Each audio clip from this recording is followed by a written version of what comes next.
I'll go quickly through Luther's work, right? We saw him in the Hilliard slideshow, thinking about multiple panels.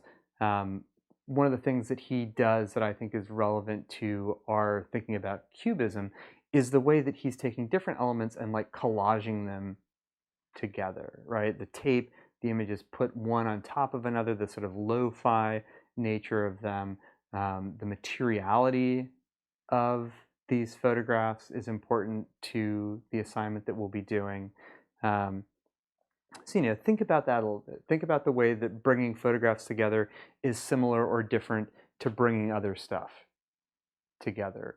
One of the things that the cubists do is they start bringing in pieces of newspaper or other stuff and like sticking it on there in a way that a little bit prefigures people like Rauschenberg kind of just gluing stuff together. Right? The way that he starts to tip, no pun intended, his hand and expose the presence of the photographer creating the image, right?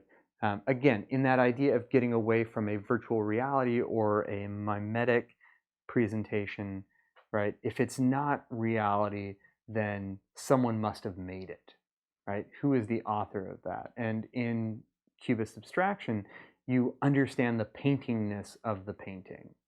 And I think that similarly to the way that Barbara Probst puts those cameras in the scene, Luther Konadu's inclusion of the hands in there, the tape in there, the same person, multiple moments in there,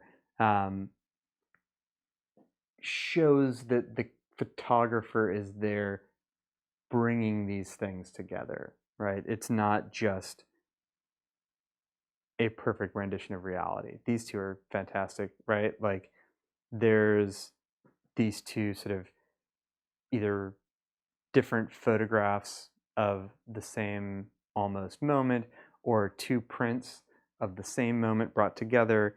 And then here we have this being scanned and his hand is reaching in and pulling up the scan as it's being done.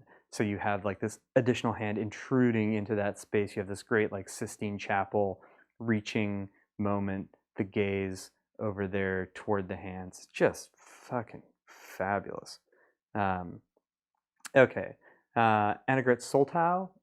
So she is also sort of fragmenting things, bringing them together, working with the photographs as objects, similar to the way that Luther Konadu is using the photograph as a material, right? The photograph becomes not the end product solely, but also something to make something else out of. Really important concept.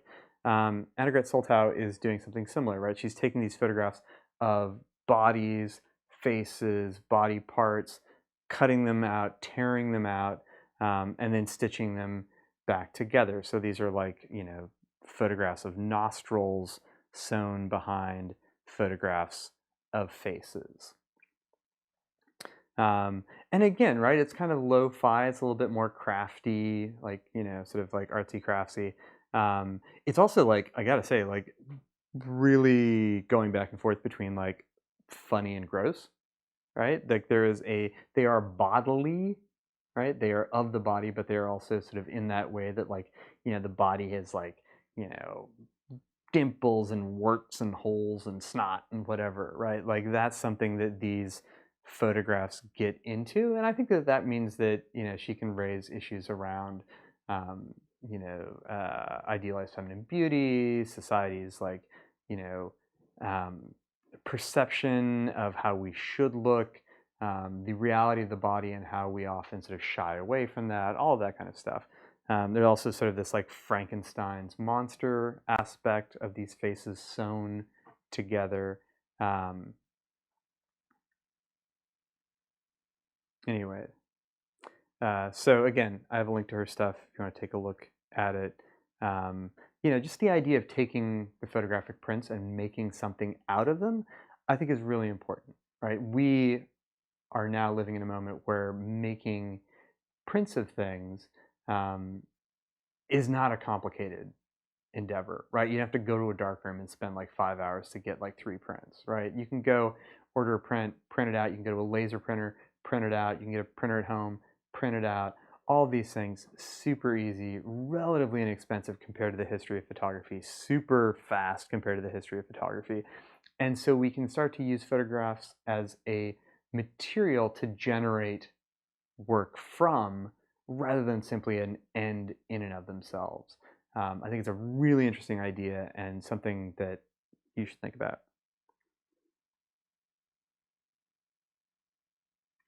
There we go. It's funny. So Mark Klett and Byron Wolfe, this project, again, I have a link to it on the website. You should go look at it. It's really beautiful. This is a much more analytical project, right? The way that the images are brought together is much more sort of formally refined. There's not the stitching, the tape, the sort of, literal or figurative hand of the photographer that we've seen in some of the other ones. But the gap of time that they are bridging with their images is much greater. So they are taking historical photographs and contemporary photographs of the same place from the same vantage point and combining them to make a new image. Right, so here we have, right, sort of Canyonlands thing where there's this sort of like hand-colored postcard thing, black and white postcard looking image, another one like up on the top up there. My slides are relatively low res. Again, go to the website and click on the link to get to theirs, and you can see them at a much higher level of detail. They're really gorgeous, right? And they're also being laid out in a way that is consciously composed, right? They're not just like slapdash shit. One of the things that they start to get at are notions of the way that our experience as human beings is limited, right? Like you and I have this brief moment of time that for us is all of it. Like I was born at one point, I die at a later point. That's all of known time for me, right? For the canyons, right? They got thousands and thousands of years, right? And like me being there, me not being there is not really relevant to them. So the way that a photograph can freeze a moment and present it to an audience much, much later, right? The way that you can use photography to combine different times, I think is interesting, right? Even just like, different people in different moments, right? Here's this person sitting down there, and here again, right, this person sitting up there. Here we have the sort of original pictures with these like little people you can see in there, but no road, and then the contemporary one with this big old road, and of course, a big RV going through.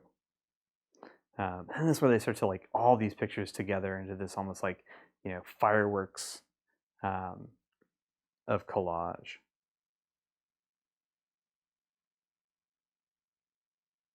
Right, to hear like the striped shirt on the kid there, right, and then the kids. Does he also have a striped shirt? Yeah, also has a striped shirt up there on that sort of like more postcardy image. Really, really clever, carefully considered, and interesting work.